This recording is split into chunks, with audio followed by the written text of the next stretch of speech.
22वां नरक क्षार कर्दम, कुल, तपस्या, विद्या, आचार, वर्ण और आश्रम इत्यादि में जो जो जो निम्न होता है, खुद निम्न होता है, लेकिन निम्न होने पर भी मन में अभिमान होता है कि मैं महान हूं, मैं ग्रेट हूं, आई एम समथिंग स्पेशल। जो स्वयं नीच है, निम्न है, लेकिन उसे गर्व होता है, उसे अभिमान होता है, वह व्यक्ति क्षार कर्दम नरक में जाता है। सुखदेव गोस्वामी कहते हैं कि जो अपने आप को महान मानता है वो तो जीते जी मरा हुआ है, लेकिन फिर भी वो नरक में जाता है और यमराज के दूत उसे पीटते हैं और बहुत ऊपर से उसे नीचे गिराते हैं, तब उसे नीचता का अनुभव होता है। 23वां नरक, जो पुरुष या स्त्री किसी यज्ञ में बलि देते हैं। कभी कभी कुछ लोग अपनी इच्छा की पूर्ति करने के लिए कर्मकांडी यज्ञ करते हैं और यज्ञ में पशु बलि, नर बलि इत्यादि देते हैं। जो यज्ञ में बलि देते हैं पशु, पक्षी या मनुष्य की, वो भी मरने के बाद नरक में जाते हैं। और उस नरक में जिसकी बलि दी हुई है, चाहे मुर्गे की, चाहे बकरे की, चाहे घोड़े की, चाहे मनुष्य की, जिस पशु पक्षी की बलि दे चुके हैं, वह पशु पक्षी, वह सारे जीव नरक में हमारी राह देखकर बैठे हैं। सुखदेव जी कहते हैं कि हाथ में कुल्हाड़ी होती है, फरसु, और मरने के बाद जब नरक में जाते हैं तो उस फरसु से, उस कुल्हाड़ी से उसे काटते हैं, मारते हैं, पीटते हैं। हजारों वर्षों तक यह चलता है। 24वां नरक शूल प्रोत, कहते हैं किसी को विश्वास दिलाकर समीप आए हुए को बिंध कर या बांध कर जो खिलवाड़ करते हैं उसे पीड़ा देते हैं। अर्थात किसी को विश्वास दिलाकर कि चलो तुम मेरे साथ चलो, तुम्हें कुछ नहीं होगा, मेरे साथ चलो, कुछ नहीं होगा, और वो बेचारा अपने गांव से, घर से दूर चला जाए और फिर उनके साथ खिलवाड़ करे, झूठ बोले, उसे शूलप्रोत नाम के नरक में डाला जाता है। इस नरक में शूल के द्वारा उसे बींधा जाता है, उसे भूखा प्यासा रखा जाता है और अपने पापों का स्मरण कराया जाता है। 25वां नरक दंडशुक, जो उग्र स्वभाव वाले पुरुष होते हैं, तमोगुणी पुरुष होते हैं और जो पशुओं को उद्विग्न करते हैं, ऐसे जीव को मरने के बाद दंडशुक नरक में डालते हैं। 5-5 मुख वाले, 7-7 मुख वाले सर्प होते हैं और वे सर्प उसे डसते हैं। संक्षिप्त में कह रहा हूं। 26वां नरक, जो लोग पशुओं को पिंजरे में बंद करते हैं, एनिमल पार्क जाते हो ना, जू में जाते हो ना,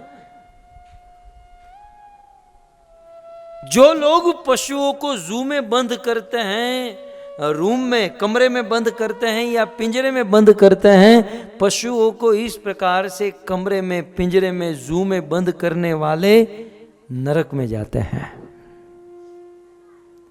और जैसे हमने किसी को पिंजरे में बंद करके रखा है, वैसे उस नरक में हमें भी पिंजरे में बंद करके रखते हैं।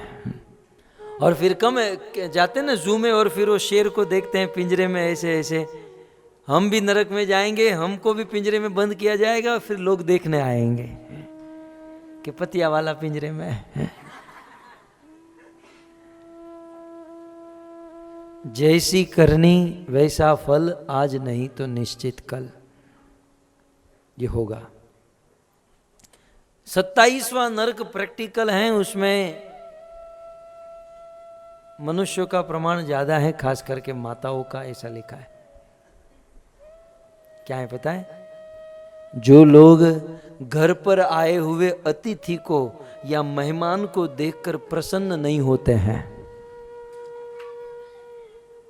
जो घर पर जब अतिथि आते हैं तो मन में जब क्रोध होता है, ऐसे लोग मरने के बाद नरक में जाते हैं। घर पर आए हुए अतिथि को देखकर जो प्रसन्न नहीं होते, हंसते नहीं, जो घूर घूर के देखते हैं मानो जलाकर भस्म कर देंगे, वो मरने के बाद नरक में जाते हैं।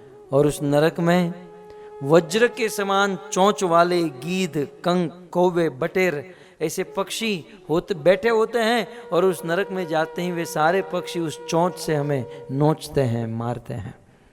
28वां नरक शुचि मुख। जो अपने को पैसा वाला मानता है, जो अपने को धनी मानता है, वो मरने के बाद शुचि मुख नरक में जाता है। अपने आप को धनी नहीं मानना चाहिए।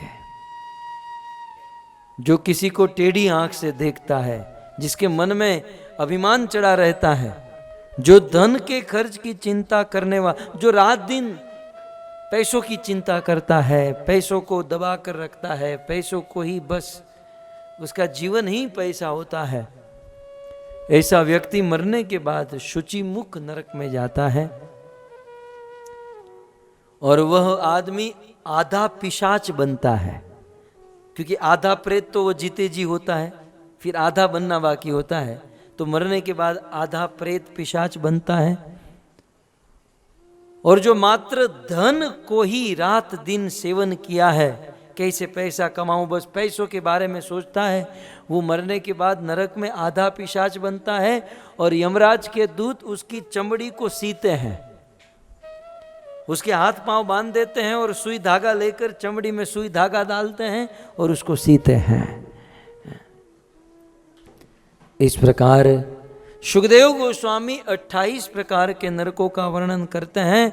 और 28 नरकों का वर्णन करने के बाद सुखदेव जी कहते हैं कि हे राजन, एवं विद्या नरका यम आलये शतस सहस्त्र संति। राजन परीक्षित, यमराज के दरबार में मैंने तो तुमको 28 नरक गिनाए, लेकिन 28 नहीं, शतश सहस्त्र संति, ऐसे हजारों हजारों नरक है।